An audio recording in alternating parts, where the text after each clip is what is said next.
All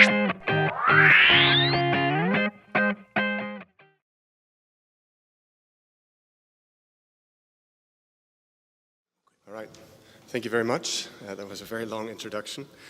I'm going to give you a much quicker introduction. I'm actually basically here to copy everything that the last speaker said and then add some maybe thoughts for improvement for the ERC scheme. And I wanted to say, please don't shoot the messenger.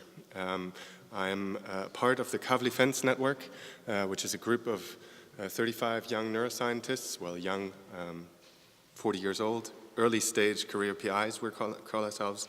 And I'll give you a quick introduction of first myself and then the Kavli, and then I'll get right into this survey that I'm here to talk about today.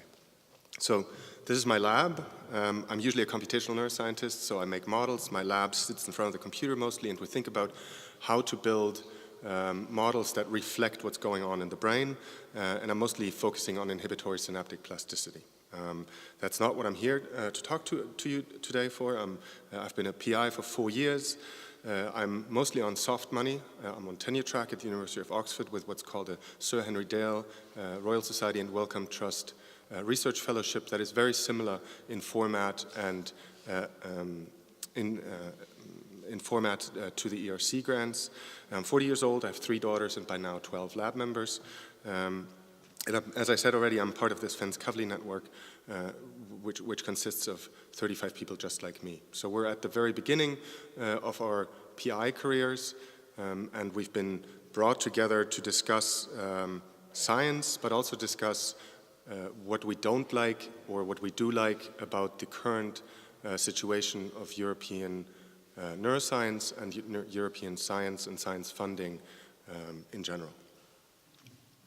As such, there was a lot of moaning or anecdotal evidence that that people have a hard time getting grants or have a hard time keeping themselves over the waterline. And pretty much all of us, for every single one of us, there are like 2 or 3 of our friends that quit academia because they couldn't find grants. And so, because we're scientists, we figured we should go from anecdotes to data, and we put together a survey and then sent it out to whoever we could reach. So every early career stage PI in Europe. We asked personal questions, we asked them about salary, we asked about their professional environment, we asked about how much funding they had, how much core funding they had received from the institutes, and we specifically also asked them about ERC starting and consolidator grants. And as such, we had 312 responses, which may at first glance not sound like a whole lot, but it's actually not as bad as it may seem. There's many, many more neuroscientists, obviously, than 312, but if you consider that we're only aiming for the ones that have just started, that are between 0 and 10 years of experience in the job, and we're just aiming for neuroscience, we were actually pretty okay, happy with the result. That being said, the respondents were, to a large extent, from I guess this is not working super well, from what I'm going to refer to as sort of the core countries of the European Union. So we had something like 60 respondents from the United Kingdom, 50 from Germany, 50 from France, and then the smaller countries were often much harder to get good statistics for. Okay, so we, for example, for Romania, we had 1 correspondent. For Poland, we had 1 correspondent. The neuroscience community alone in Poland, for example, is only 150 people strong or so. That's about as how many people are in the Society for Neuroscience as PIs. So it's not surprising that we couldn't get many. But I just wanted to warn you that when I will show you data that pertains to different countries, that some of these statistics are not super strong, okay? Nevertheless, they may be interesting. So the PIs that responded had about 0 to 10 years of PI experience. They were between 35 and 45 years old. They were 30% women, 30% tenured, 30% tenure track, and then 30% non-tenure track PIs, okay? Obviously, when you have 30% women, 70% male correspondents, of course. They had 1.4 children on average, which is pretty much statistically not distinguishable from the EU average. They had between 1 and 13 lab members with an average of 6 lab members, and there obviously was a difference between tenured and non-tenured members. We have a lot of data on gender differences, so specifically interesting in that regard are gender differences with regard to financial, with regard to salary. I'm not going to show you any of this data because we haven't finished analyzing that. It's clear that there are differences, national differences, as well as clearly just differences between men and women. Also in number of children, when they have the children, how many lab members women have, how many lab members men have, and so on. But I'm not going to talk about them. Maybe you'll hear about them in the future. It should be noted, I already said, many of our peers from the postdoc stage have left, and we couldn't reach many of these anymore. We tried to reach out to the ERC to get the email addresses of the academic exiters, but we couldn't actually get those email addresses to contact these people for privacy concerns.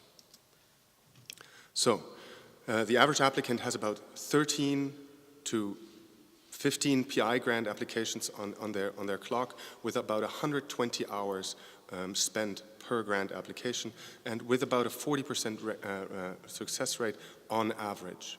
That average is very variable, okay? There's huge noise. But you already see that writing grants is a huge part of a young PI's job. Teaching burden and admin burden we asked for as well, and surprisingly to us, we found that the teaching burden was consistently graded as lighter than the admin burden. Okay? If I had to guess, I would have thought it'd be the other way around, that most young PIs would say the teaching is killing me, because that's what they always say when you have a drink with them, right? Whoever you ask of the young PIs, they're always like, ugh, can't deal with the teaching. Okay, so that's about the pool that we're looking at, all right? So then we asked questions about the grant schemes across the EU, whether they were happy with the grant schemes, how important they are. So first question, and this one is maybe my most dramatic slide for you, is how important are grant schemes, how important is a collaborative grant scheme versus a PI-driven grant scheme? And you can see that pretty much all of us said PI-driven grant schemes are hugely important for us, whereas collaborative grant schemes really not so hot.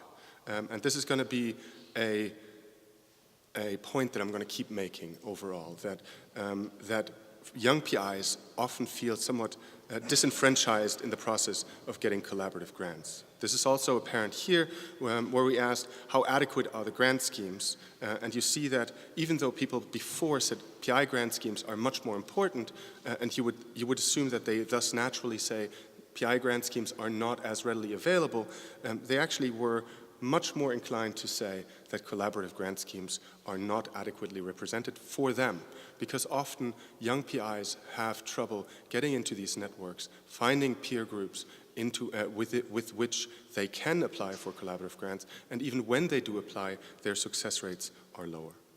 Okay? So the point I'm trying to make is early career single PI funding is crucial and maybe a little bit lacking according to the survey that we have in our hands. That is not to say, so it would be a logic fallacy to say that we're criticizing the STG grant scheme, for example. Quite on the contrary, it was hugely popular, as you'll see in a moment. So we asked, what's your favorite grant scheme? And like you see that the ERC grant schemes were hugely, by a large margin, more popular than any other grant scheme.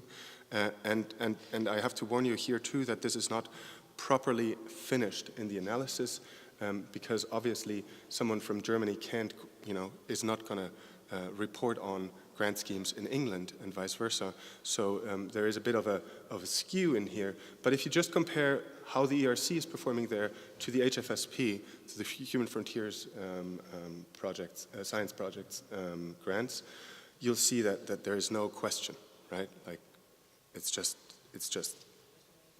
like the difference is vast. This is also sort of corresponding with what people said when we asked them, what's the perfect grant for you? Okay, people said, we want a grant with between 0 and 10 pages of application material, 2 stages, a duration of around 5 years, a budget of around 2 million, and between 0 and 6 collaborators. Okay?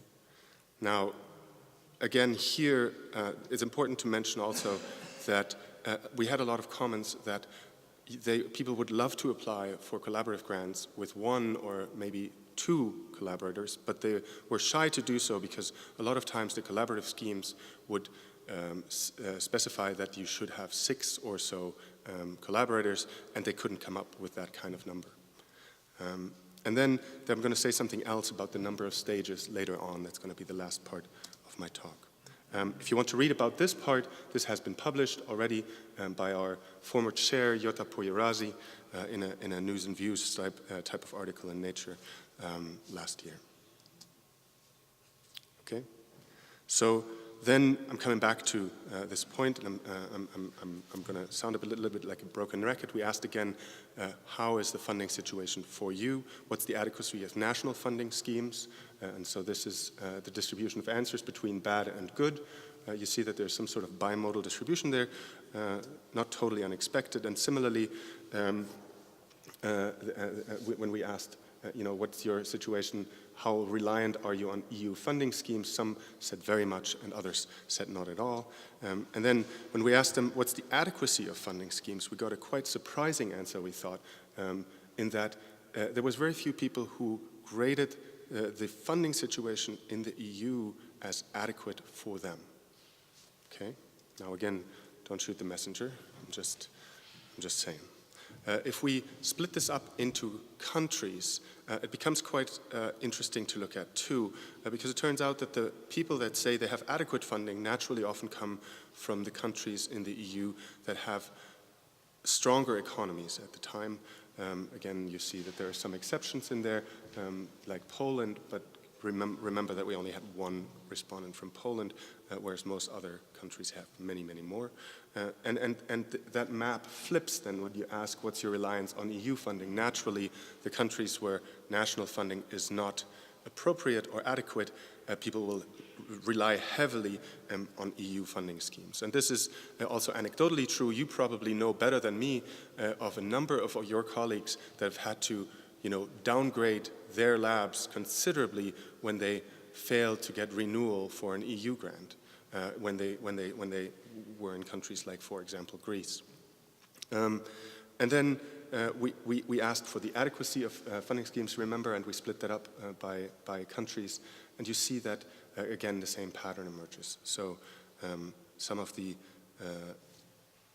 less economically fortunate, or let's say, this is all loaded vocabulary, so please excuse my somewhat uncareful naming of this. The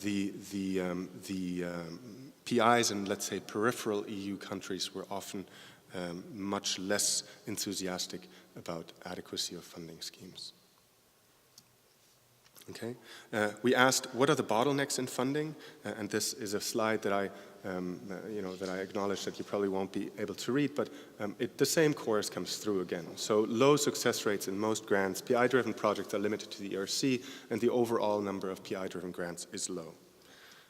And this is, again, especially true for peripheral EU countries. And then when we've showed this data before, we often get in less formal settings the question, like, look, there is a lot of collaborative grants. And again, when you're a postdoc, it's essentially impossible for you to apply for a collaborative grant. And that's really where the starting grant makes a huge difference. It's essentially your ticket into academia. And as that, the starting grants that the EU and the ERC are providing are just hugely important. And as you will probably know better than me, the ERC has every year more great applicants than they have money to give out.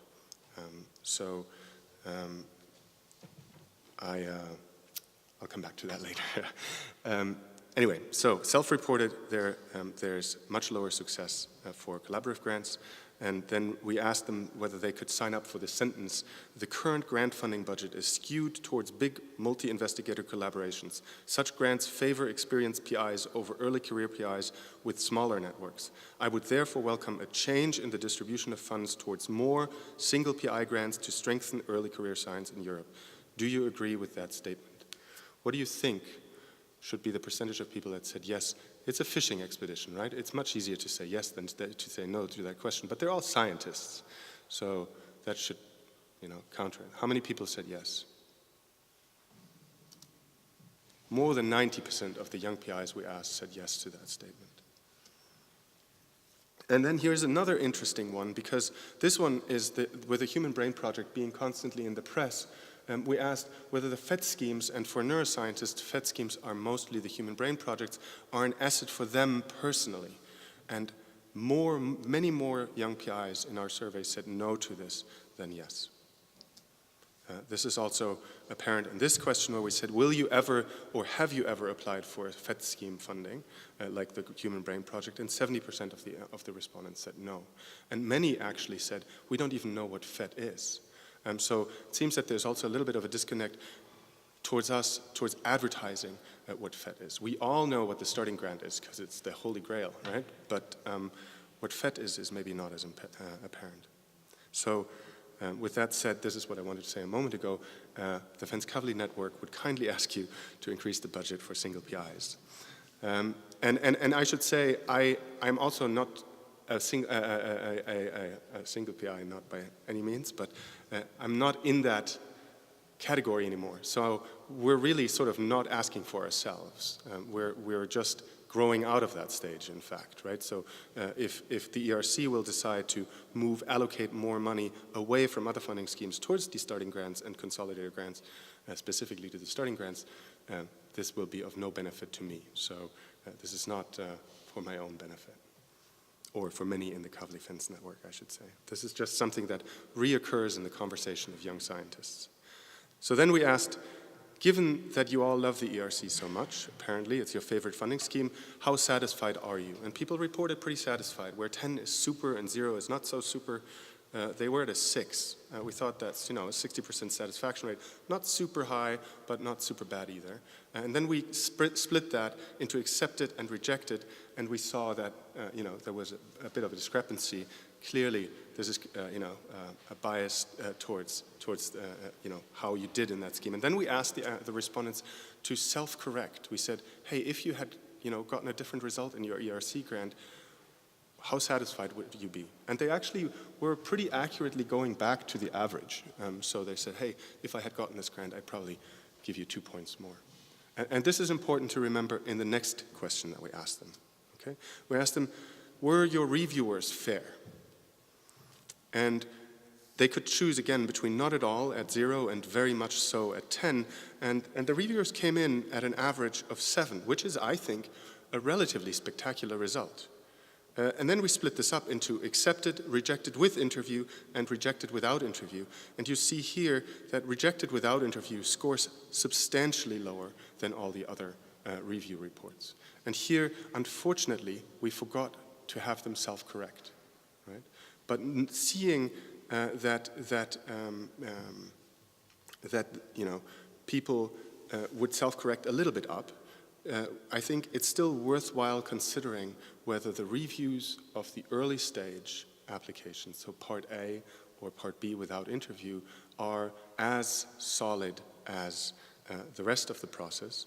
And that's the anecdotal evidence also that we have been collecting. So in the comment section, you will find a lot of people that use that to vent, and they say, I was rejected with 2 lines of review. This also comes through when you ask, how helpful were your reviews in going forward? And it didn't make a difference whether people got an accepted rate grant or a rejected grant. Only 50% of them said that reviews were helpful at all. Okay, so then we asked, how much time do you think a reviewer should spend on your grant? And how much time your best reviewer spent on the grant? And how much time your worst reviewer spent on the grant? And they said, and I can't say whether this is a good intuitive number or not. They said people should spend about 10 hours on a single grant to understand it thoroughly and to decide whether it should be funded or not. That's a lot of time. And then they said, my worst reviewer spent probably an hour and a half on my grant. And my best reviewer spent probably something like 8 to 9 hours on my grant. So that tells you that everyone thought that the reviewers weren't doing as solid a job as they could have, especially not that darn third reviewer, right? The one that often swings the balance. And then we asked, should there be a feedback system? And with the age of electronics, it's very easy to give feedback to someone who you buy a radio from on Amazon, but someone who has huge impact on your life and may not have done a great job, you cannot complain about other than in the pub with your friends. And so, not surprisingly, 80% of our correspondents said we should be able to introduce a star system where you can say that one was a good reviewer and that one was a bad reviewer. And in the future, that should have an impact on whether that reviewer is selected again. Sorry if I get emotional about this. And then the last thing that I'm gonna bring to you is something about the two-stage process of the ERC. I already mentioned this. You probably all know this better than me. If you submit a starting grant, you submit Part A and Part B together. So it's not a two-stage process. It's called a two-stage process, but it's not, because as the applicant, we have to write everything at once, okay? And that, I can tell you from pretty much everyone we talk to, is a source of immense frustration. And I'll tell you why. And I apologize for the font size on this. This is the only slide that I couldn't correct last night anymore after I realized that my font was too small for the screen. I'll tell you what's on the slides if you can't read. We asked, how much time did you spend on your ERC grant on average? People said around 175 hours. For the starting grant, a little less for the consolidated grant. And then we asked, how much time would you have saved if it was a true two-stage process? Okay, so they said, oh, we would have saved around 90 hours of work by not writing Part B when we had to, and then subsequently got rejected for Part A. And then we asked, how much of that time could you reuse?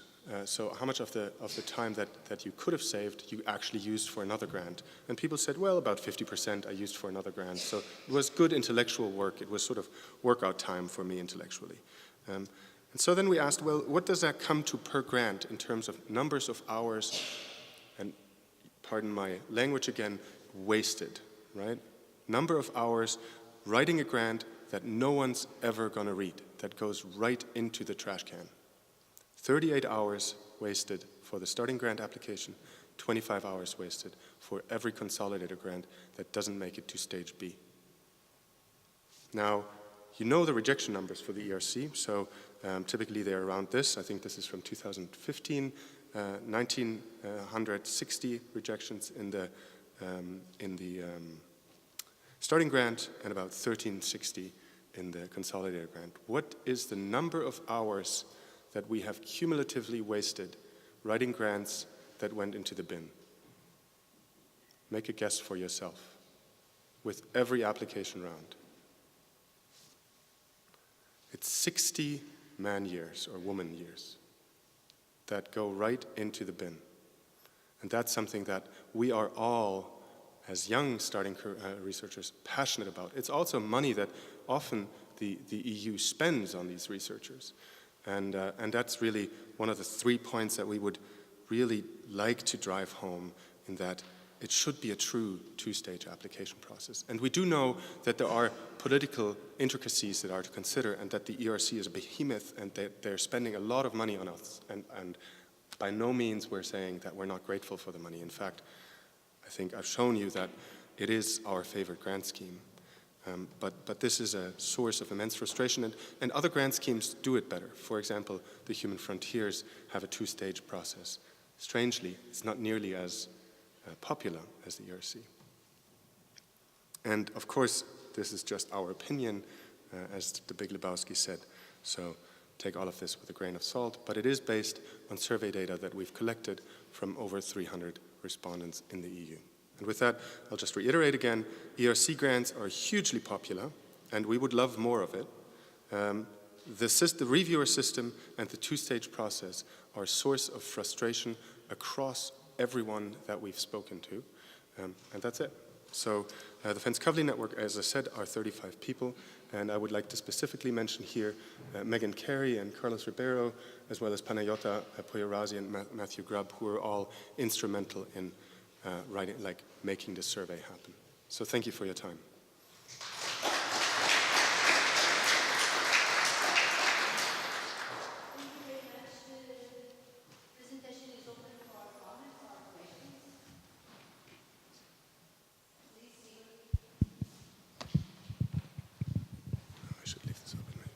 So my name is Sigurd Wagner. I worked at Bell Labs for about 10 years in the 70s when research was infinite.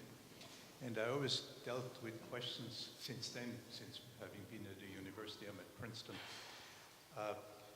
If you wanted to do something at Bell Labs, you went to your department head as a beginning member of staff and said, I want to do this, and as an experiment, I usually needed money for some piece of equipment. And there were two answers.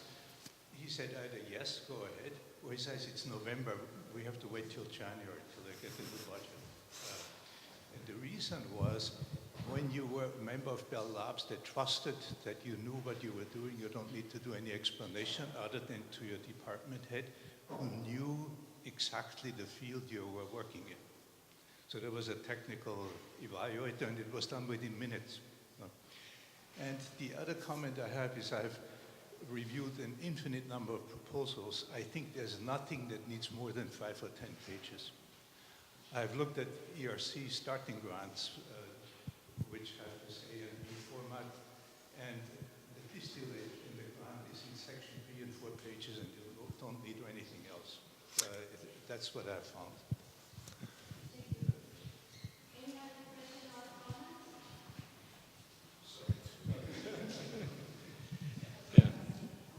Yes, yeah, I think I have to make some comments here. Let me tell you first that in ERC, particularly the Scientific Council is under constant revision of the evaluation process, okay? And of course, this two-stage approach has been addressed many times, okay, and whether to review useful for ERC or not, and so on. So, but let me first explain how we do this. What we do is that we collect a lot of feedback from the calls, from applicants, and also from panel members. All in the panels. The panels, after they finish, they have a section that is called the panel report, where they provide feedback to the Scientific Council. Okay? And we collect all this feedback of the 75 panels of the 3 calls every year. We group all the comments, and we have then a session that typically is in February with all the panel chairs, the 75 panel chairs, the members of the council. We discuss all that is proposed there, all this feedback, and we have been fine-tuning the evaluation, taking into account that.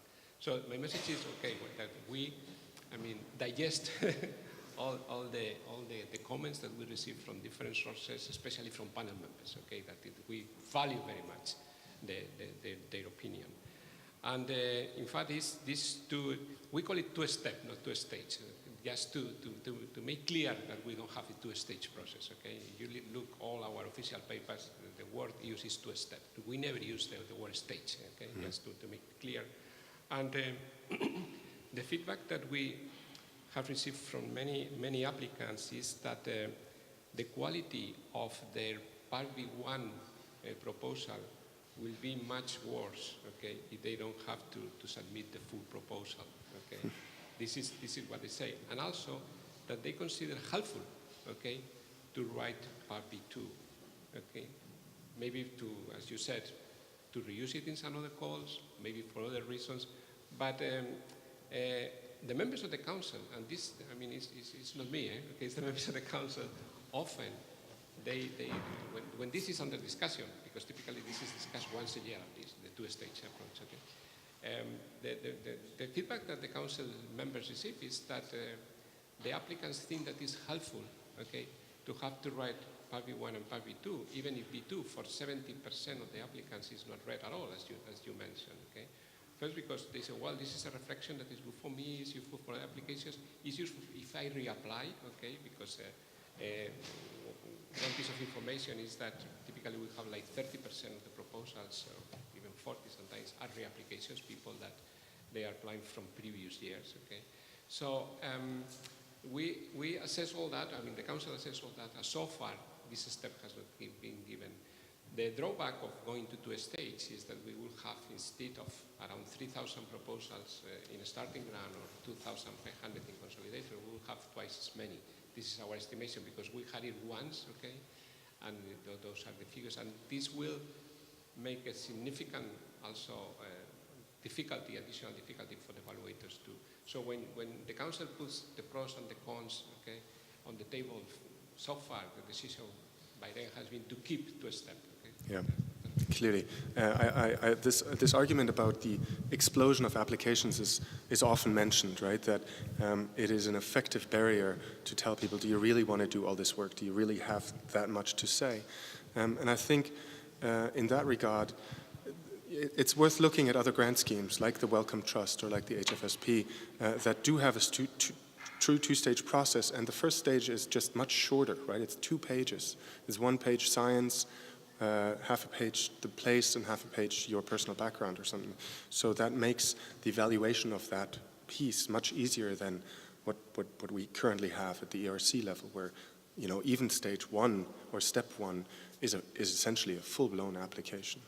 So I think I acknowledge that there is additional dimensions to be considered, and again, it's not a personal agenda, a personal vendetta or anything, but it is worth thinking about, because it's valuable time for scientists in their prime years, right? In when they could really be using that time.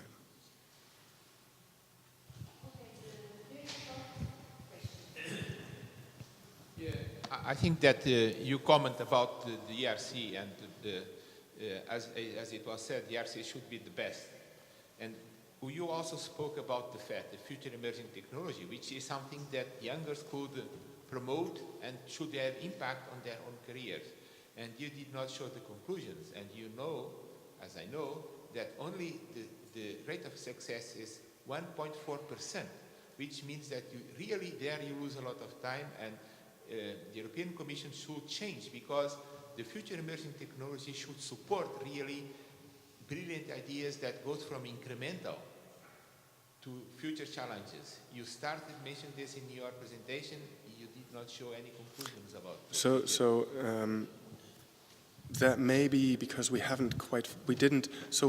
were faced with a problem in our survey, in that we had exploding numbers of questions. So once you started thinking of questions, it became, and the same actually with this presentation. I only had 25 minutes. So there is lots more data to be analyzed. So you had 25 minutes, but you want more. Yes. That's human. Yeah. We want more. Okay, thank you very much. Cheers.